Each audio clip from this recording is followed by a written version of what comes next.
नमस्कार, मैं हूं संजय शर्मा। आप देख रहे हैं 4 PM news network. Madhya Pradesh और छत्तीसगढ़ में वोटिंग पूरी हो गई और जो रुझान आए हैं वो साहेब के लिए अच्छे नहीं हैं। मैंने आज सुबह से लगातार मध्य प्रदेश में और छत्तीसगढ़ में पत्रकारों से बात की, वहां की पॉलिटिकल पार्टी के कुछ इंपॉर्टेंट लोगों से बात करी और जो जनप्रतिनिधियों के अलावा सामाजिक कार्यों में जो लोग रहते हैं उनसे बात हुई। बम्पर वोटिंग दो बातों का इशारा करती है। बम्पर वोटिंग इस बात का इशारा करती है लोग खुश हैं अपना वोट डालने के लिए, और बम्पर वोटिंग इस बात का इशारा करती है कि वो बदलाव की तरफ चाहती है जनता। ये पहले भी देखा गया है कि जब किसी राज्य की हुकूमत को उखाड़ फेंकने का मन बनाते हैं लोग, तो वोटिंग बहुत जमकर करते हैं। मध्य प्रदेश के दर्जनों गांवों में मैं घूमा हूं, खुद मेरी टीम के साथ घूमा हूं। मैंने तमाम विधानसभाओं का दौरा किया और खास तौर से जहां पे साहिब के मंत्री लड़ रहे थे उन चुनाव में क्षेत्रों में गया, और मुझे वहां भी संकेत मिले थे। मैंने अपने इस चैनल पर डाला था, स्पॉट पर रिपोर्टिंग करते हुए डाला था कि साहेब के मंत्री अधर में हैं, साहेब के मंत्री परेशान हैं। और ये गाथा एक दिन में नहीं लिखी गई, ये परेशानियां एक दिन में हासिल नहीं हुई। दरअसल ये साहेब की बोई हुई वो विरासत है जो मध्य प्रदेश और छत्तीसगढ़ में अब दिखाई दे रही है। जो फसल साहेब ने लगाई थी वो उजड़ने के दिन आ गए हैं। जो परेशानियां साहेब ने लोगों के लिए पैदा की थी, लोगों ने आज लगता है कि वोटिंग मशीन में बटन दबाकर उन परेशानियों से निजात पाने की कोशिश की है। आखिर क्या हुआ? जो शख्स लगातार 18 साल से सत्ता में था उसका नाम तक लेना मुनासिब नहीं समझा साहेब ने अपने चुनावी भाषणों में। शिवराज सिंह चौहान 1-2 साल नहीं 18 साल तक हुकूमत का केंद्र बने रहे, भाजपा की सत्ता रही और साहेब वहां जाके बातें करते रहे कांग्रेस के कुशासन की। कांग्रेस ने ये नहीं दिया, कांग्रेस ने वो नहीं दिया, नेहरू ने ये गलती कर दी और इंदिरा गांधी ने ये गलती कर दी। साहेब भाषणों में कहते रहे मूर्खों के सरदार, और लोगों ने कहा कि ये अहंकार की पराकाष्ठा है। लोगों ने कहा कि ये सत्ता का जो अहंकार है इस बार उस अहंकार के ऊपर चोट करनी है, और मुझे लगता है उन्होंने चोट कर दी। बात सिर्फ विधानसभाओं में हार जाने की नहीं है, बात इससे कहीं आगे 2024 के चुनाव तक है। बात इससे साहेब की हुकूमत के लड़खड़ाने तक है, और बात कहीं इससे ज्यादा सत्ता के और साहेब के इकबाल की है। 2024 हमारे सामने है और साहेब मध्य प्रदेश में 2024 का सेमीफाइनल करने गए, खेलने गए थे।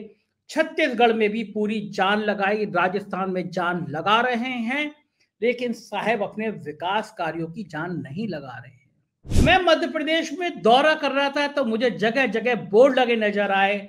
उत्तर प्रदेश में भव्य राम मंदिर का हो रहा है निर्माण, भाजपा का सपना हो रहा है साकार।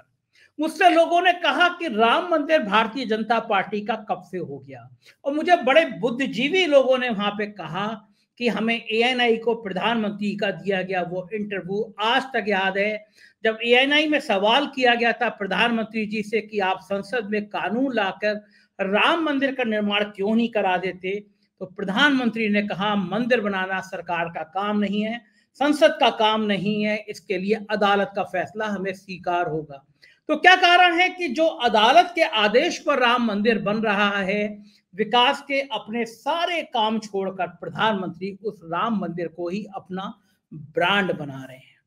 क्या कारण है कि जो साहेब कहा करते थे कि उनके फोन से रूस और यूक्रेन का युद्ध रुक जाता है, तो कहा करते थे वो कहीं पे भी इमरजेंसी हालात होते हैं तो वो भारतीयों को निकाल लाते हैं, उन साहेब को चुनाव में सिर्फ राम मंदिर याद आया, उनको एक दर्जी की हत्या याद आई, उनकी पार्टी के लोगों को इजराइल हमास के हमले याद आए।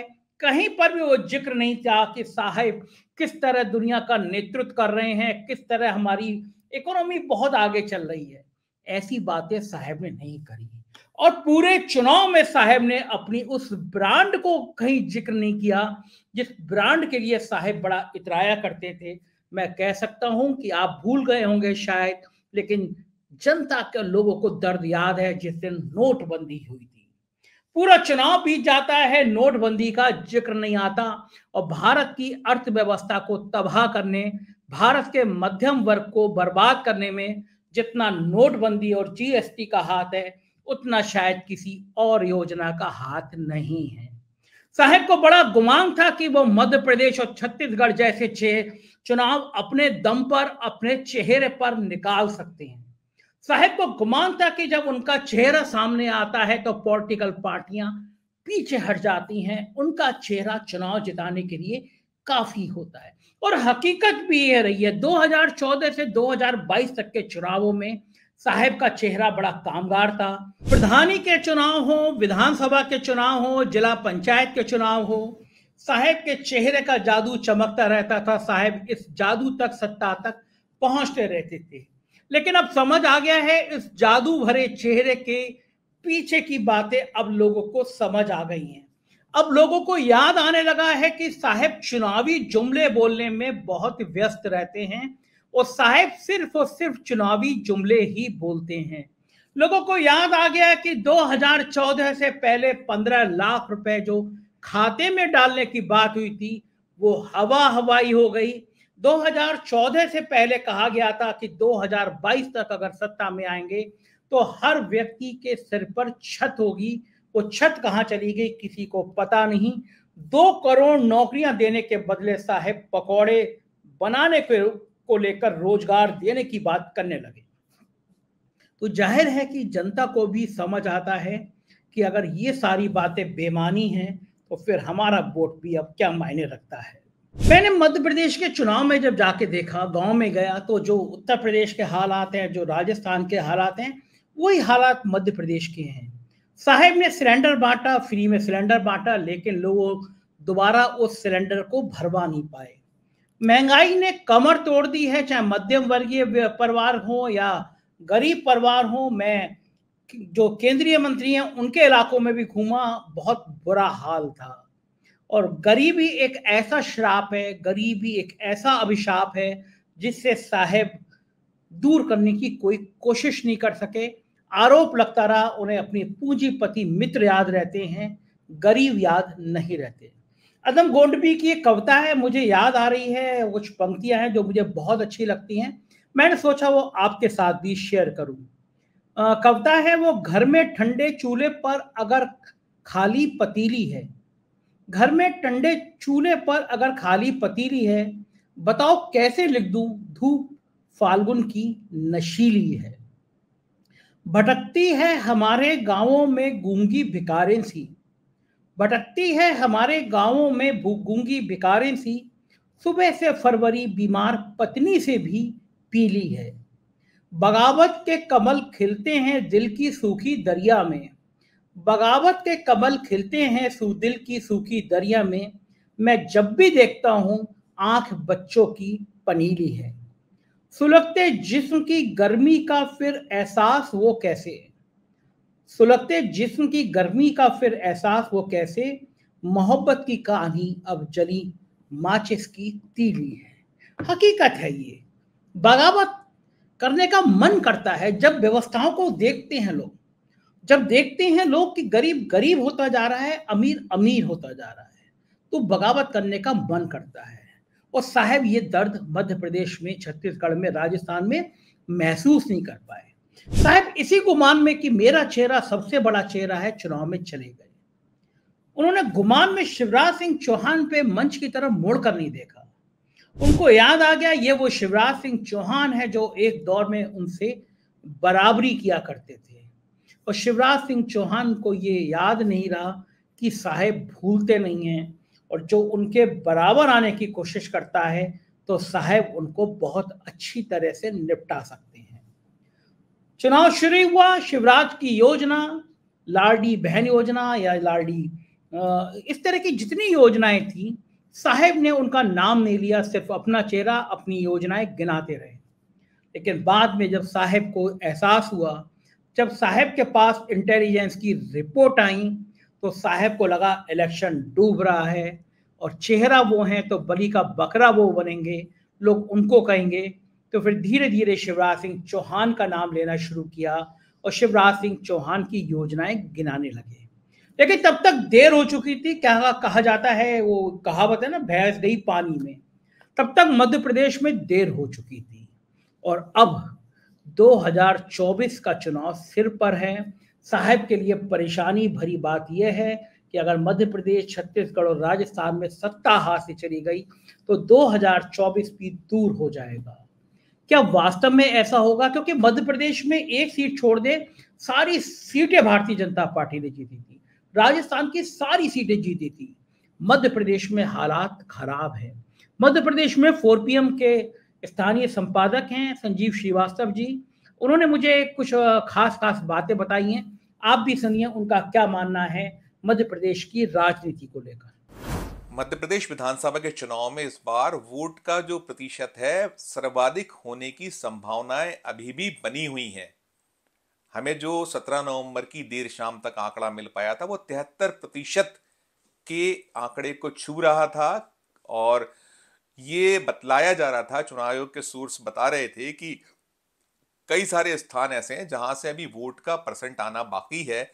तो जो स्थितियां साफ होने की संभावना आयोग ने जताई थी वो सुबह तक ही एक फाइनल आंकड़ा देने की बात कही है। पिछली बार यदि हम 2018 के चुनाव देखें तो 74.99% वोट हुआ था और 1956 जब मध्य प्रदेश बना था तब से लेकर 2018 तक सर्वाधिक वोट का जो परसेंट था वो 2018 में रहा था। तो 2018 का जो 75% कह सकते हैं 74.98 को, तो उसके करीब या उससे ऊपर की संभावनाएं ज्यादा जतलाई जा रही थी। आज जिस तरीके से वोट का ट्रेंड रहा पूरे मध्य प्रदेश में, हालांकि कई जगह पर थोड़ा सा कमी भी हुई तुलनात्मक, कि 2018 से तुलना की जाए अगर ग्वालियर चंबल संभाग को उठा के देखा जाए, भोपाल का जो नज़ारा था उसको लेकर जो फाइनल आंकड़े आने बाकी थे वहां भी थोड़ा सा जो शाम तक की स्थिति थी उसमें वोट का परसेंटेज कम था।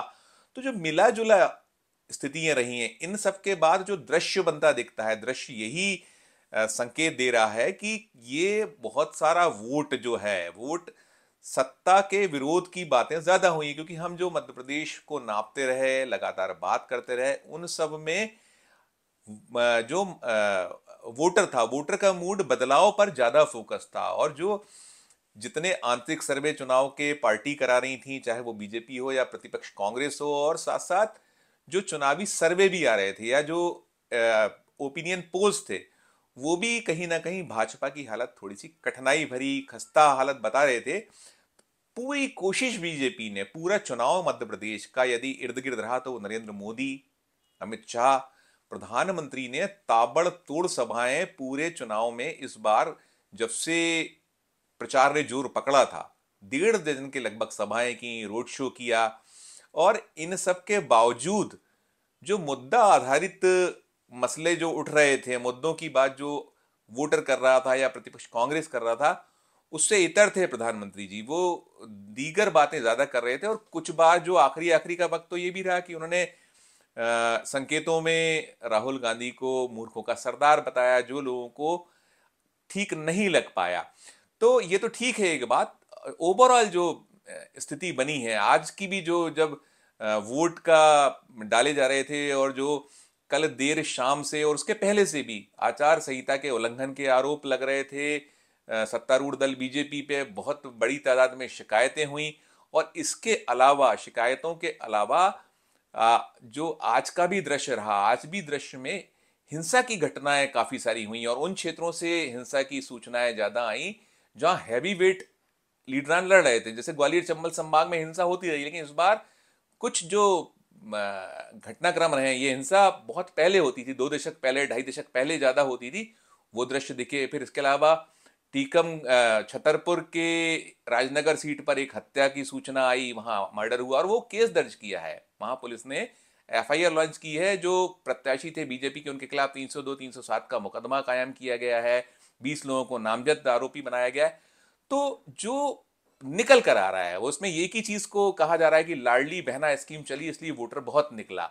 लेकिन नाराज भाजपा, महाराज भाजपा, शिवराज भाजपा, ये सब भी कारक कहीं ना कहीं माने गए हैं। और उसके साथ साथ मोदी का जो चेहरे का जादू चलता नहीं नजर आया जिस तरीके से पहले चला करता था। हम जो चुनावी सभाएं कवर कर रहे थे, वहां उस तरीका उत्साह लोगों में नहीं दिखता था, जो भीड़ होती थी वो नहीं दिखाई दिया है।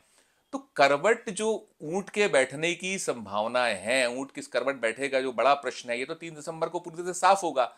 लेकिन कुल मिलाकर जो निकल कर आया उसमें निकल कर यही आ रहा है कि इसका फायदा बीजेपी को बहुत ज्यादा होने की संभावनाएं कम है, क्योंकि जो जिस लाडली बहना को योजना को गेम चेंजर माना गया या बात की जाती रही, उस लाडली बहना योजना में जिनको 1,32,00,000 महिलाओं को वो उस योजना का लाभ देने की बात हुई, वो योजना कितना केवल क्या बीजेपी के सब थे, उसमें कांग्रेस के लोगों ने फायदा नहीं उठाया होगा, जो कांग्रेस समर्थक हैं वो भी, और करीब 2.5 करोड़ वोट है महिलाओं का मध्य प्रदेश में, तो छूटा हुआ एक बड़ा वोट बैंक है। तो इन सब के बीच ये कितना गेम चेंजर साबित होगी ये तो नहीं मालूम, लेकिन हाँ, मुश्किलों में ज्यादा अगर कुछ यहां मध्य प्रदेश में जैसे 5 राज्यों के जो ओपिनियन पोल आए हैं उनमें 4-1 की बात कही गई और मध्य प्रदेश को हाथ से जाना बताया है।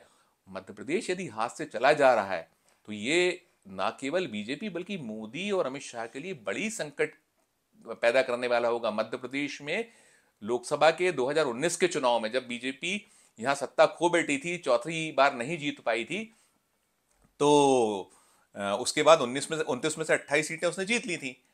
अब ये पूरा का पूरा जो कैंपेनिंग रहा है मोदी का, शाह का, बीजेपी का, उसमें 2024 को भी ध्यान में रखकर पूरा का पूरा कार्ड्स खेले गए हैं।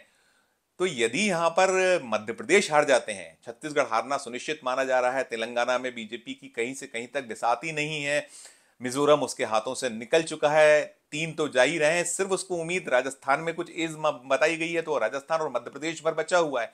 लेकिन यहां भी जिस तरीके का वोट का ट्रेंड रहा है, हिंसा हुई, और हिंसा सत्तारूढ़ दल के लोगों पर ज्यादा आरोप लगे। भोपाल में मंत्री जो यहाँ है शिवराज कैबिनेट के, उनको हाथ छोड़ते देखा गया, इंदौर में विधायक के पुत्र को देखा गया, वो कुटाई करते नजर आए, कांग्रेस समर्थकों की उन पे मुकदमा कायम हुआ। तो पूरा का पूरा जो परिदृश्य, यदि मध्य प्रदेश हाथ से निकलता है तो 24 बेहद बेहद कठिनाई वाला नरेंद्र मोदी, अमित शाह और बीजेपी के लिए होगा, ये सुनिश्चित सा लग रहा है। तो ये थे संजीव श्रीवास्तव जी, आप सुन रहे थे, समझ रहे थे उनसे कि क्या हालात हैं। लेकिन साहब के इन हालातों से, आज के रुझानों से, मेरे एक मित्र हैं दिल्ली में, पत्रकार हैं, हंसते हुए मुझसे कह रहे थे कि आज के जो रुझान है उससे राजनीतिक गलियारों में चर्चा ये हो रही है कि साहब का सूरज डूब रहा है। चर्चा ये हो रही है कि साहब की सत्ता जा सकती है, साहब के लिए 2024 में बहुत बड़ी परेशानी सामने आ सकती है। लेकिन उन्होंने हंसते हुए कहा कि कुछ चेहरे ऐसे हैं जिनके कैंप में आज बड़ी खुशी की लहर होगी आज के रुझानों से। उसमें पहला नाम है नितिन गडकरी का, दूसरा राजनाथ सिंह का, तीसरा योगी आदित्यनाथ का। ये वो नेता हैं जिनके कद को प्रधानमंत्री ने कभी बढ़ने नहीं दिया, और वो ये नेता वो हैं जो बगावत के मुकाम तक आ सकते हैं अगर सीटें लोकसभा चुनाव में 220-225 तक रुकती है। भारतीय जनता पार्टी के अंदर ये बगावत हो सकती है।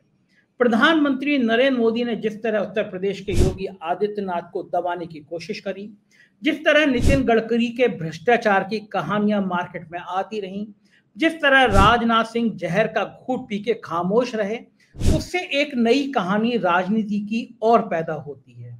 बड़ा सवाल यह है कि क्या अमित शाह को छोड़कर कोई व्यक्ति, कोई पॉलिटिकल पार्टी में, इतनी बड़ी पॉलिटिकल पार्टी में अमित शाह और जेपी नड्डा को छोड़ के कोई तीसरा व्यक्ति है जो प्रधानमंत्री मोदी की इतनी प्रचंड जीत की वापसी की कामना करता है? और अगर ऐसा नहीं है तो क्या प्रधानमंत्री नरेंद्र मोदी ने एक खतरनाक राजनीतिक पारी नहीं खेली है जिसका अंजाम उतने भुगतना पड़ सकता है? क्योंकि जब सत्ता नहीं रहती तो ये बात की बड़ी संभावना होती है कि आपके विरोधी, जिन्होंने आपसे यही आचरण सीखा है, आपने जिनकी उनकी बैंड बजाई है, क्योंकि एक सीमा से ज्यादा परे जाकर सीबीआई, ईडी, इनकम टैक्स का इस्तेमाल किया है प्रधानमंत्री जी ने। और हिमाचल प्रदेश की वो घटना लोग भूलते नहीं है कि जब एक नेता, इतने इंपॉर्टेंट नेता की बेटी की शादी थी, फेरे पड़ने वाले थे, तब इनकम टैक्स ने उनके यहाँ रेड की थी। और लोग जानते हैं इस तरह के छापे किस लिए और क्यों डाले जाते हैं। तो क्या माना जाए कि प्रधानमंत्री मोदी जी ने इतिहास के पन्नों पर वो कलम से, अपनी कलम से वो कथा लिखी है जिसका नुकसान उन्हें भविष्य में उठाना पड़ सकता है? नतीजे 3 दिसंबर को आएंगे, लेकिन ये बात तय है कि मध्य प्रदेश छत्तीसगढ़ से जो रुझान आज सामने आए हैं, जो बातें सामने आई हैं, जो महिलाओं ने बढ़ चढ़कर वोट किया है, वो एक खतरे की घंटी जरूर बजा रहे हैं साहिब के लिए, भारतीय जनता पार्टी के लिए। और 3 दिसंबर को अगर ये बातें सच हुई तो जाहिर है प्रधानमंत्री जी का झोला उठा के चलने का वक्त आ गया। देखते रहिए 4 PM, अपनी राय से अवगत कराइएगा, चैनल को सब्सक्राइब करिएगा, ज्वाइन करिएगा, अपना प्यार बनाए रखिएगा। शुक्रिया, थैंक यू।